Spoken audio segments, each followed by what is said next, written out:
Steps to transition your company to online training software. Every company needs a skilled workforce, but during these changing times, it can seem difficult to build and manage a team. That's why it's even more important than usual to keep employees up to date with the knowledge or skill sets they need to order to work efficiently. Until quite recently, companies and organizations used to heavily invest in in-person classroom training sessions for their employees. But of course, this meant it was necessary to pay their employees as well as trainers for their time. Sometimes these trainers are hired on a contract basis that lasts for the duration of the training period, and other times they're on the company payroll.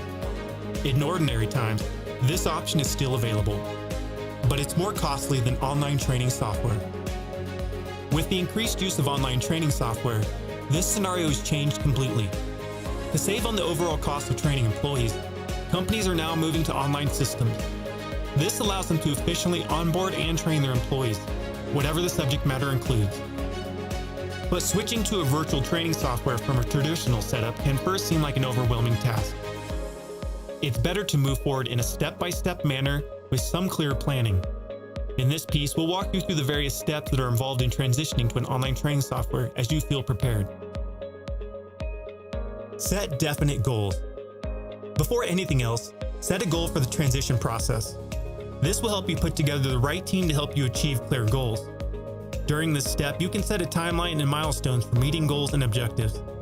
In this way, all of your goals can be met and checked off, one by one in an organized manner. When you sit down to outline these goals, you can then prioritize the ones that need to be accomplished first, as well as the ones that can be taken care of later on. Putting together the right team. This is the phase where the managers will select the best team members to be responsible for implementing the transition process. Since this process will involve a lot of different tasks, you'll need to choose the right people to test the system. You may want to choose employees from various departments within your organization in order to get better feedback. The members who are selected need to have a proven track record for consistent performances in their respective job roles. They also need to be team members who can work towards shared goals without any issues. With this in mind, it always helps to choose team members who have a good communication skills. Assign key roles and responsibilities. When selecting the right team members, you need to ensure that each of their skill set matches the role or responsibility that you're assigning them to. But first things first, selecting a team leader helps to ensure that there's accountability and unity. This is also helpful because it means that there's no one person or point of contact who's responsible for running the entire collaborative project. The team leader will need enough time to help manage the transfer, as well as experience in efficiently keeping others on task. This person may also coordinate with the LMS vendor to resolve any issues that come up during the transfer. It's likely that you will also choose to assign a project manager to ensure that all goals and deadlines are met and that the timeline stays on track. This person keeps an eye on the big picture. You will then need to keep an e-learning specialist who can help you make a smooth transition to the new learning platform and tools. Next, you may want an IT expert to help you fully incorporate the software and get it up and running throughout your company. But this likely isn't necessary because the LMS vendor will be able to offer tech support if needed. Finally, if you don't have one yet, a learning and development director needs to be appointed. They will ensure that the LMS system and modules are in complete sync with the policies of the organization as well as the course's objectives. The user reports should be incorporated too. Set a definite timeline for the system launch. After your team members are chosen and understand their roles, you need to make sure that a timeline is in place for the LMS launch. Ensure that the timeline and goals are realistic so that if any of the essential milestones are not met, the delays won't derail the entire process. To make sure your goals are realistically defined, find out whether the LMS system is a cloud-based or an in-house software system. Then consider the existing data of users and any training modules. If the size of the existing data and modules is large, it will take more time than usual.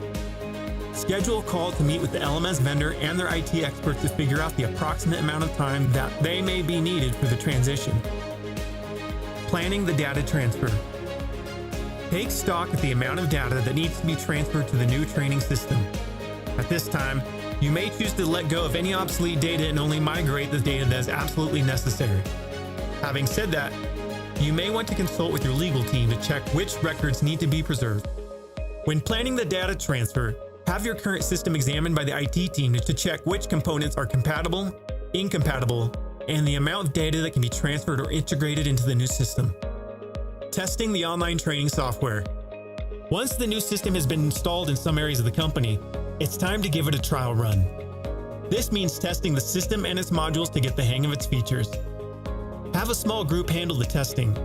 Administrators and technical experts can stand by to resolve any issues that come up during the phase. This will help you receive important information regarding the system's effectiveness, ease of navigation, and areas for improvement. At this stage, any issues that can't be fixed internally can be reported to the online training software provider to resolve. Outline a proper training program. Before the final rollout of Learning Platform, it's time to develop a solid training program. The program's aim should be to ensure that all users at all levels can have access to the course they need without any issues. To accomplish this, you may have to have multiple meetings with your LMS platform service provider. The vendor will provide you with various options to ensure all company employees are in sync with the training platform. You can, in the meantime, put together documentation and training materials for your employees to review before using the online training software. Courses can be incorporated into the system by the LMS provider. After the training is taken care of, you can then plan a launch date for the platform. Transitioning to the new online training system. There are two ways to transition to any new system. Either you can take some downtime and migrate the whole system overnight, or you can do it in a phased manner. You can even plan to run both the old and new systems together so that if there are any issues with the new system, the old one can still help meet your learning objectives. There are two ways to transition to any new system. Either you can take some downtime and migrate the whole system overnight, or you can do it in a phased manner. You can even plan to run both the old and the new systems together so that if there are any issues with the new system, the old one can still help you meet your learning objectives. Phased transitions allow users to become familiarized with the new system before completely switching over. No matter what transition method you use, make sure your new employees know that the system may not be completely available for some time, and inform them of any downtime in advance. This is why it's best to schedule things like data migration during non-business hours. Measure the performance and evaluate the result. Once the new system is implemented, allow it to operate for a while, then measure how well it's working out for employees. Evaluate the results by checking with users to ask for feedback. This will allow you to find out if there are any technical issues, lags, or system crashes. Then, based on the results, check to make sure that your business objectives have been met. Prepare a post-implementation testing and maintenance plan. Once the new system is live, you need to ensure that you have a plan in place for any future maintenance. Work with your vendor to come up with a post-implementation plan that will help keep your system up and running. Ensure you have enough information outlined in the plan to help you fine-tune your learning system's performance. You can always make small adjustments. Online training software. Online training software and LMS systems are sure to remain in high demand in the era of remote employment. It is important for a company to plan the transition process well before making a move to an online training platform. Through careful planning, you can achieve the outcome that you need for your employees. You can make use of these tips to help you get started. Let ReadyTech help you plan your transition in steps, and you won't be disappointed with the results. Give us a call today.